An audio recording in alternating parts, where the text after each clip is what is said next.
নমস্কার, welcome to my channel. সোমাস অ্যারোমাবিন্দের পক্ষ থেকে আমি সোমা বলছি। আমার আজকের রেসিপি পমফ্রেট ভাপা।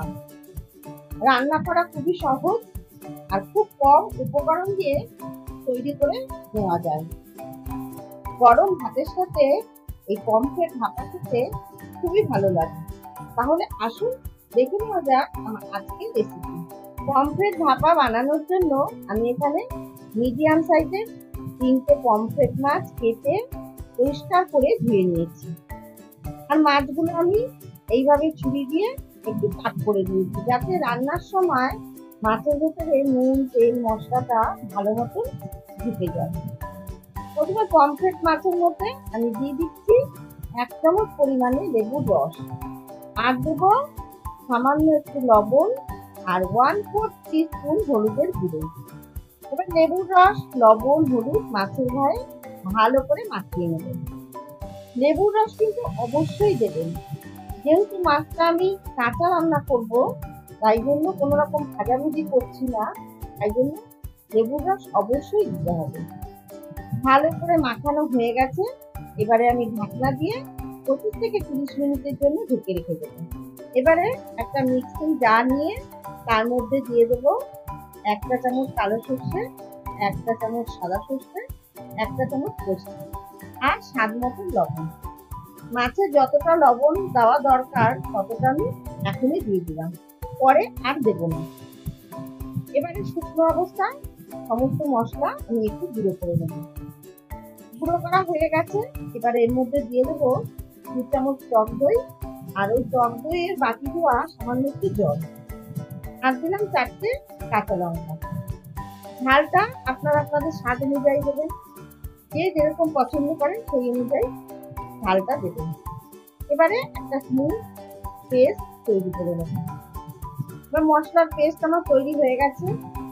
বাকি ঢাকনা তুলে আমি মাছগুলো একটা টিফিন বক্স নিয়ে নিয়েছি, তার মধ্যে দিয়ে দেবো।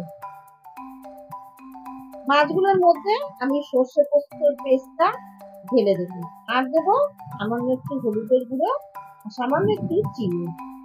চিনি খুব সামান্যই দিতে হবে, স্বাদের ব্যালেন্স ঠিক রাখার জন্য একটু সামান্য চিনি দিলাম, আর 1/4 টিস্পুন কালো জিরে, আর দিলাম 3টে চেরা কাঁচা লঙ্কা আর 2 চামচ পরিমাণে সর্ষের তেল।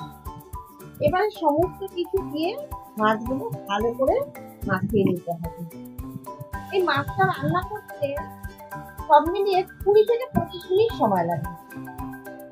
এবারে ভালো করে মাখানো হয়ে গেছে। আমি মশলার বাটি ধোয়া সামান্য একটু জল দিয়ে দিলাম, দিয়ে টিফিন বক্সের ঢাকনা আটকে রেখে দিলাম। অন্যদিকে গ্যাসে কড়াই বসিয়ে আমি কড়াইয়ের মধ্যে একটা স্ট্যান্ড বসিয়ে দিলাম, আর পরিমাণ মতন জল দিয়ে দিলাম।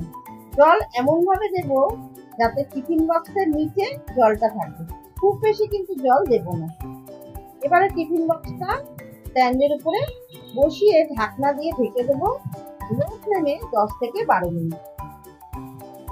আমি 10 মিনিট পর গ্যাসের ফ্লেম অফ করে ঠান্ডা হতে দেব। ঠান্ডা হয়ে গেছে। এবারে টিফিন বক্সের ঢাকনা খুলে দেখে নেব পমফ্রেট ভাপা আমার তৈরি হয়েছে কিনা। হ্যাঁ, দেখুন পমফ্রেট ভাপা একদম তৈরি। তার মানে আমার 12 মিনিটও সময় লাগেনি, 10 মিনিটের মধ্যেই তৈরি হয়ে গেছে। পমফ্রেট মাছ তো আপনারা অনেকেই অনেক রকম ভাবে রান্না করেছেন, একবার এইভাবে রান্না করে দেখুন। আশা করছি আপনাদের প্রত্যেকের ভালো লাগবে। ভালো লাগলে আমার চ্যানেল সাবস্ক্রাইব করে পাশে থাকার অনুরোধ রইল। বেলটাকে প্রেস করে অল নোটিফিকেশন অন করে দেবেন, তাহলেই এরকম সুন্দর সুন্দর রেসিপি খুব তাড়াতাড়ি আপনাদের কাছে পৌঁছে যাবে। আর অবশ্যই লাইক, কমেন্ট ও শেয়ার করবেন। ধন্যবাদ।